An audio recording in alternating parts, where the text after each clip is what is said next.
कहानी नीरू की है। पंजाब की नीरू की शादी दिल्ली के राहुल से होती है। दिल्ली कितना बड़ा शहर है ना, लेकिन आप लोगों का घर तो बहुत छोटा है।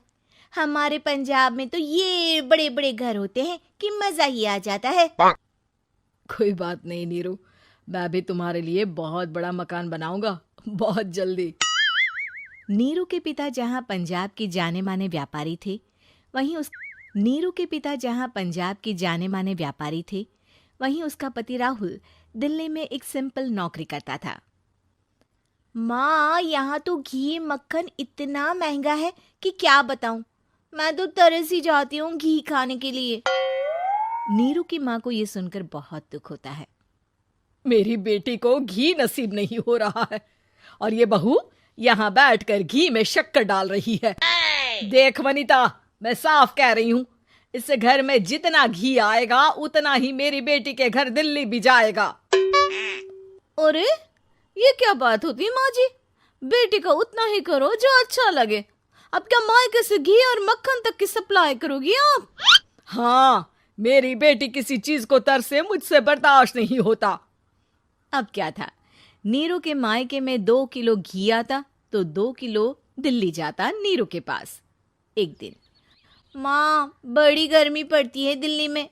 इस घर में तो एक ही एसी है और वो भी ड्राइंग रूम में। सारा परिवार एक ही कमरे में सोता है।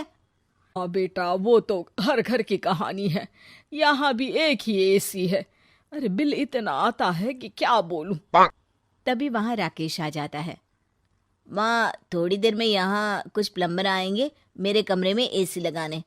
जरा ध्यान से लगवा देना ना माँ। ओए, ऐसे कैसे तेरे कमरे में एसी लगेगा? हाँ राकेश, एक बार बात तो कर लेता। अरे पापा, वो वनिता को गर्मी में नींद नहीं आती। ड्राइंग रूम में सबके साथ सोने में वो अनकंफर्टेबल है, इसलिए। अरे पूरे परिवार के साथ वहां तेरी बहन नीरू भी तो सोती है। वो नहीं हो रही क्या अनकंफर्टेबल?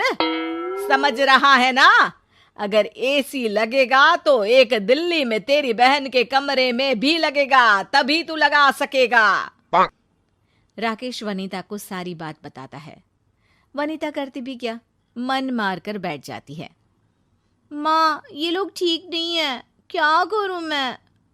अरे बेटी, यहाँ आ जा, तू यहाँ आकर रह ले। अरे छोड़ दे ऐसे पति को। कैसे छोड़ दूं माँ? समाज क्या कहेगा, लोग क्या कहेंगे? वैसे भी मेरा एक बेटा है मयंक। अरे हटा बेटा, तेरी उम्र ही क्या है? इतनी परेशान रहेगी तो काम कैसे चलेगा? खैर, बात आई गई हो जाती है। माँ को लगता है कि नीरू ठीक है, तो वहीं नीरू के मन में एक ही लाइन चल रही होती है, यहाँ आजा। माँ ने तो बोल ही दिया है कि यहाँ आजा। बस मयंक थोड़ा सा बड़ा हो जाए, इन गरीबों को छोड़कर मैं वापस माँ के पास ही चली जाऊंगी। वो इसी सोच में बाजार में चल रही थी कि मैम, आपका दुपट्टा जमीन को छू रहा है। नीरू जैसे ही उस लड़की की तरफ देखती है, देखती ही रह जाती है। हाय रे, कितना सुंदर लड़का है ये। अब क्या हुआ? मैंने कहा आपका दुपट्टा। तो खुद ही उठाकर दे दो ना। लड़का समझ जाता है कि नीरू उस पर फिदा हो चुकी है। वो उससे उसका नंबर लेकर चला जाता है। अब क्या था, नीरू और रोहित में लगातार बातें होने लगती है। मैं हरियाणा का रहने वाला हूँ, यहाँ एक बड़ी कंपनी का मैनेजर हूँ। अच्छा, और कितने बच्चे हैं तुम्हारे? बच्चे? अरे मेरी तो शादी भी नहीं हुई है। तुम बताओ, शादी करोगी? नीरू शर्मा जाती है। अब लेकिन मैं तो पहले से ही शादीशुदा हूँ। मुझे फर्क नहीं पड़ता, बस तुम शादी कर लो, भाग चलते हैं। बहुत पैसे वाला हूं मैं, हमेशा खुश रखूंगा तुम्हें। नीरू रोहित से मिलकर सारा प्लान बना लेती है और फिर एक दिन घर से भाग जाती है। दोनों शादी कर लेते हैं। शादी के बाद, क्या बात है नीरू, तुम्हें परेशान सा देखता हूँ, सब ठीक तो है ना? हाँ हाँ, सब ठीक है।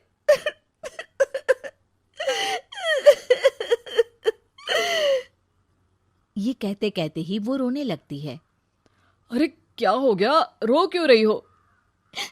मैंने तुमसे एक बात छुपाई है और वही बात अब मुझे परेशान कर रही है।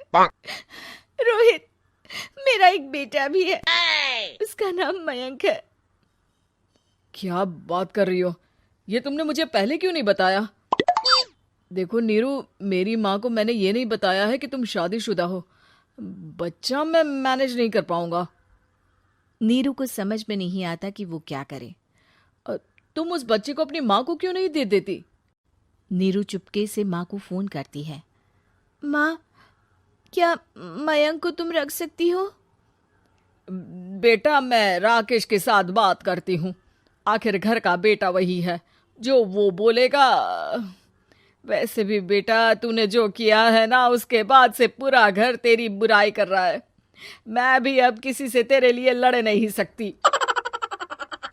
राकेश बेटा, नीरू ने तो जो किया बहुत ही बुरा किया, लेकिन मैं सोच रही थी कि क्यों ना मयंक को हम यहाँ ले आए। तभी वनीता बोल पड़ती है। वाह जी, ऐसे कैसे यहाँ ले आए? यहाँ क्या भंडारा भरा है? और जिस बच्चे की माँ ने नहीं सोचा, उसके लिए हम क्यों सोचे?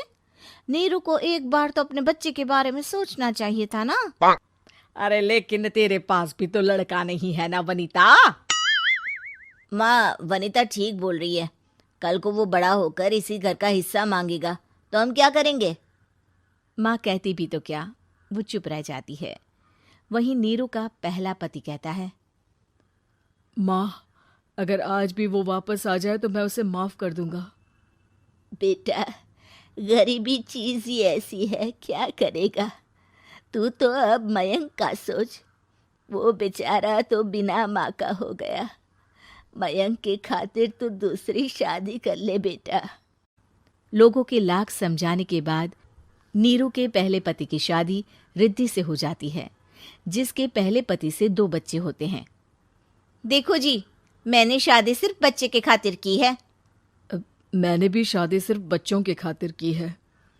वहीं नीरू के दूसरे पति के मन में ये बात घर कर जाती है कि नीरू एक मासूम बच्चे को उसके खातिर छोड़ कर आई है। अब देखो नीरू, मुझे लगता है कि जो औरत अपनी कोख का बच्चा छोड़ सकती है, वो तो कुछ भी कर सकती है। कल को तुम्हें मुझसे अच्छा कोई मिल गया तो तुम तो मुझे भी बाय बाय कर दोगी ना। नीरू को अब उसका दूसरा पति ताने देना शुरू कर देता है।